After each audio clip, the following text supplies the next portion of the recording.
Hello বন্ধুরা, তো এখানে দেখো একটা অঙ্কে বলা রয়েছে 500 টাকার 40% ছাড় এবং পরপর 36% ও 4% ছাড়ের পার্থক্য কত। তো এই অঙ্কটা প্রিভিয়াস ইয়ার WBSSC ক্লার্কশিপে এসেছে। তো এটা আমরা কীভাবে করতে পারি, 500 টাকার 40% ছাড় মানে আমরা কী লিখব, 500 গুণিত 40/100।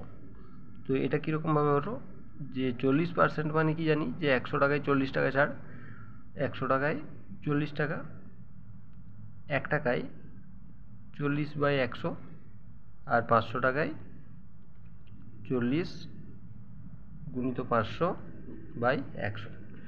তো এটাকে আমি এরকম শর্ট ট্রিক্সে করে দিলাম। তো এর থেকে কী করা যাবে, যে এই দুটো শূন্য কেটে গেল, 5 আর 40 যদি গুণ করা হয় তাহলে হবে 200 টাকা। আর এদিকে 36% এবং 4% যে ছাড়ের কথা বলা হয়েছে, যদি পরপর যদি দুটো ছাড় থাকে তখন এই ফর্মুলাটার সাহায্যে তোমরা করতে পারবে a+b - ab/100। তো এ বলতে 36% প্লাস 4% মাইনাস 36, 4 গুণ করে দেবে /100। তো এটাকে এবার কীভাবে করবো, যে 36 আর 4 যদি যোগ করা হয় তাহলে 40 হবে, মাইনাস এটাকে তুমি গুণ করলে 6 4 24, 4 হলো, 6 3 12 13 14, 144/100। তার মানে 40 মাইনাস 144কে যদি 100 দিয়ে ভাগ করা হয় তাহলে কী হবে, 1.44।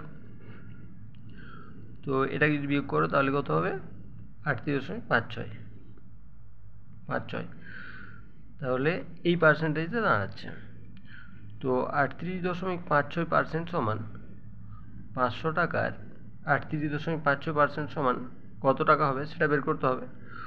38.56/100, তাহলে এই দুটো শূন্য কেটে গেল। এটাকে যদি এটা দিয়ে গুণ করো তখন কত হবে, 192.8 এই টাকাটা। তাহলে কি দেখা যাচ্ছে যে 500 টাকার যখন 40% ছাড় দেওয়া হচ্ছে তখন হচ্ছে 200 টাকা ছাড়, এবং পরপর যখন ছাড়টা দেওয়া হচ্ছে 36% এবং পরে 4%, তখন যে ছাড়টা আসছে মোটের উপর 38.56% মানে 192.8 টাকা। অতএব দুটি ছাড়ের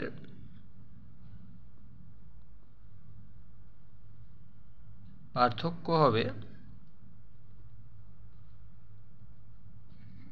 প্রথমটার ক্ষেত্রে হলো 200 টাকা মাইনাস 192.8 টাকা, মানে তোমার 7.20 টাকা।